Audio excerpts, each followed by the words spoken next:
Bonjour, bonjour, rebonjour les enfants, c'est toujours Monsieur Hicham Amin Ali avec vous, maître formateur de l'école annexe 1, qui vient vous revoir encore une deuxième fois pour une nouvelle leçon. Ok, aujourd'hui, comme vous voyez le titre de la leçon, nous allons savoir comment repérer les angles droits. La dernière fois, comme vous savez, bien sûr, on avait vu que dans le triangle, on a un angle droit.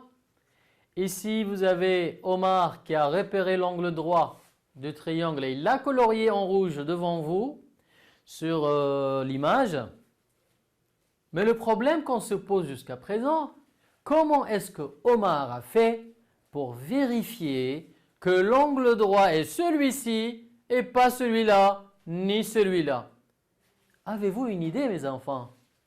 Vous vous rappelez comment est-ce qu'on pouvait vérifier et avec quel matériel, quel instrument de géométrie pourrions-nous utiliser pour vérifier notre angle droit? Réfléchissez bien. J'attends votre réponse. Alors, nous revoilà. Vous m'avez une bonne réponse? Alors, c'est laquelle? Très bien, vous avez compris. Alors, l'instrument qu'on doit utiliser pour vérifier notre angle droit, c'est bien sûr l'équerre. Cet instrument s'appelle l'équerre. Beaucoup d'entre vous le connaissent bien sûr. Justement, c'est avec l'équerre qu'on peut vérifier le travail de Ali. Son travail il a été vérifié par une équerre et il a trouvé l'angle droit dans le triangle. Maintenant, on doit savoir sur quel côté de l'équerre pourrons-nous se référer pour vérifier les angles droits? Alors, est-ce qu'on peut savoir quel angle parmi ces trois-là nous montrera l'angle droit de l'équerre? Alors, vous l'avez bien vu? Très bien.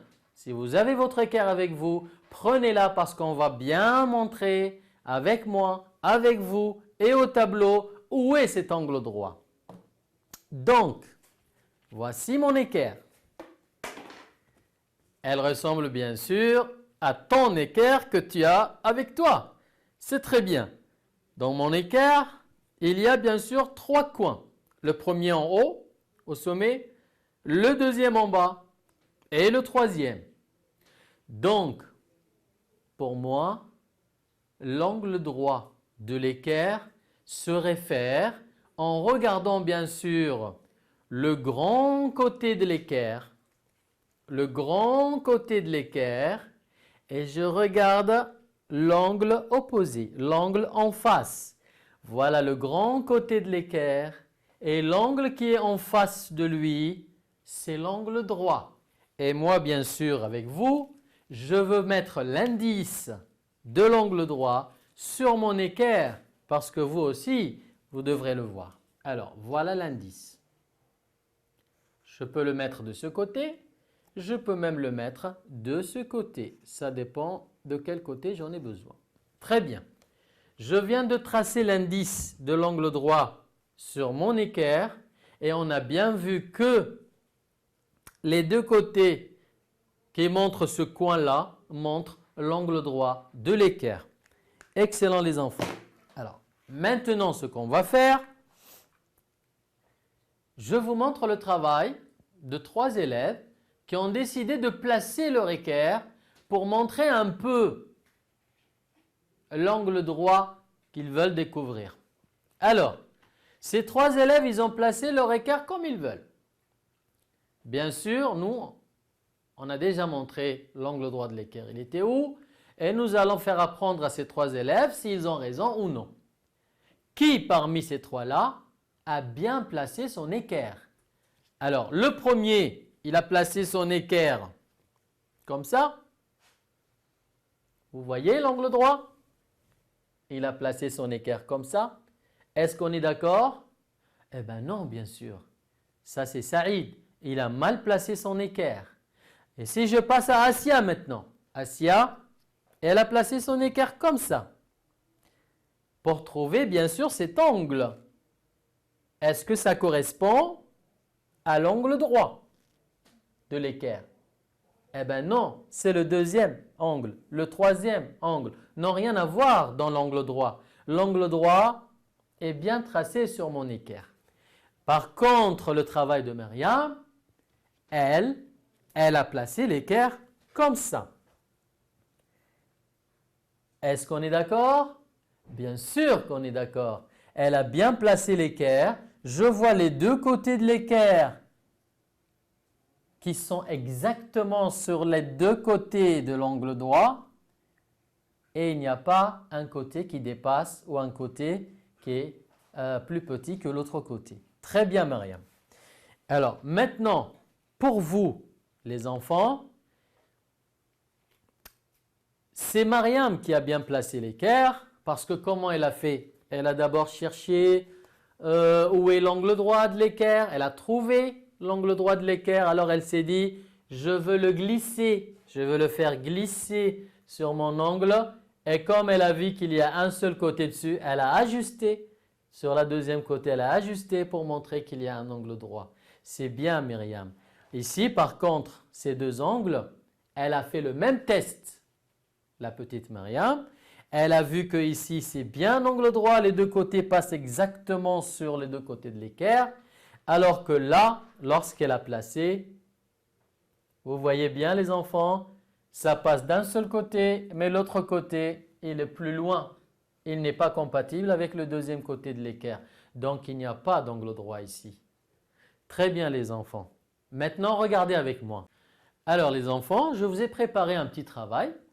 Et sur ce petit travail, comme vous voyez, on nous demande de colorier les angles droits dans chaque figure. Mais attention les enfants, il y a peut-être un piège. C'est fort possible qu'il y a des figures qui ne possèdent même pas d'angle droit. Et ça, c'est à vous de voir. Alors, regardez bien les quatre figures. On a un triangle, un carré, un rectangle et un autre triangle. Je vous donne 2 minutes. Essayez de bien vérifier avec votre équerre et de bien placer l'indice comme on l'a fait avec mon équerre, l'indice de l'angle droit dans chaque figure. Et nous allons bien sûr voir quelle est la figure qui était placée comme piège. À vous de voir.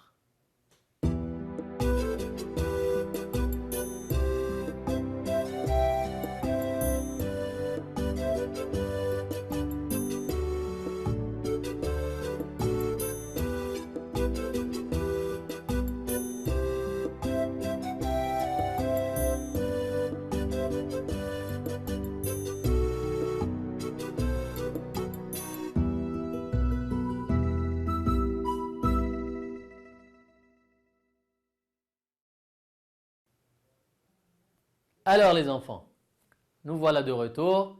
J'espère que vous avez bien compris, que vous avez bien placé votre équerre pour trouver les angles droits de chaque figure. Mais cette fois-ci, nous allons voir la correction si vous avez bien fait. Alors, pour le rectangle, vous avez raison.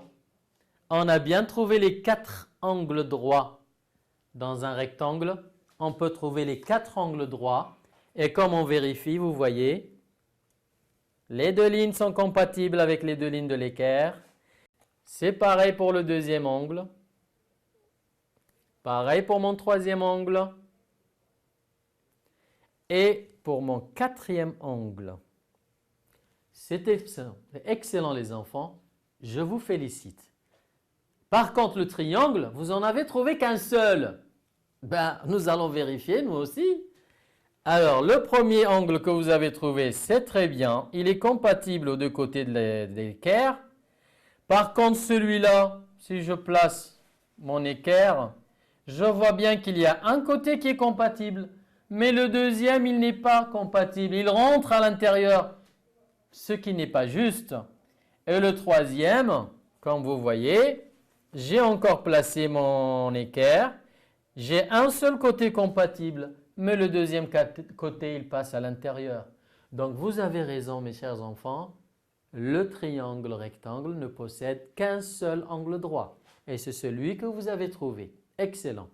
Par contre, mon carré, c'est un peu comme mon rectangle.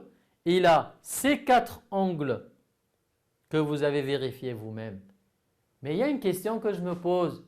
Où est-ce que vous êtes allé avec la 4e figure?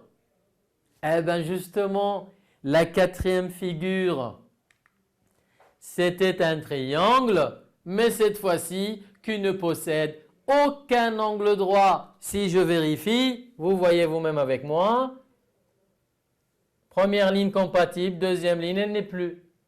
Le deuxième angle, c'est pareil, j'ai qu'une seule ligne. La deuxième, elle ne figure pas. Et enfin, la dernière, j'ai qu'une seule ligne, un côté de triangle qui passe, mais le deuxième côté n'y passe pas. Vous avez raison d'éliminer cette figure. Elle ne figure pas dans les figures que vous avez trouvées des angles. C'est très bien les enfants. Maintenant, avant de terminer avec vous, bien sûr, je dois vous poser une question. Dans la chambre où vous êtes actuellement, il y a sûrement des objets qui représentent des angles droits. Par exemple, regardez là où je suis, j'ai ma télé qui représente des angles droits. Regardez, un angle droit là, un autre ici, j'ai un autre là et un 4e ici. J'ai aussi la porte. Elle représente un rectangle. Et comme on a vu sur le rectangle, il possède 4 angles droits. Et bien sûr, je peux trouver partout où je regarde, dans mon livre, dans mon ardoise. Et je ne continue pas. Ça, c'est juste les exemples que je vous ai donnés. Mais pour la prochaine fois, mes enfants, essayez d'en trouver d'autres objets ou matériels que vous allez trouver dans votre chambre qui possèdent aussi des angles droits. Et n'oubliez pas, à la prochaine!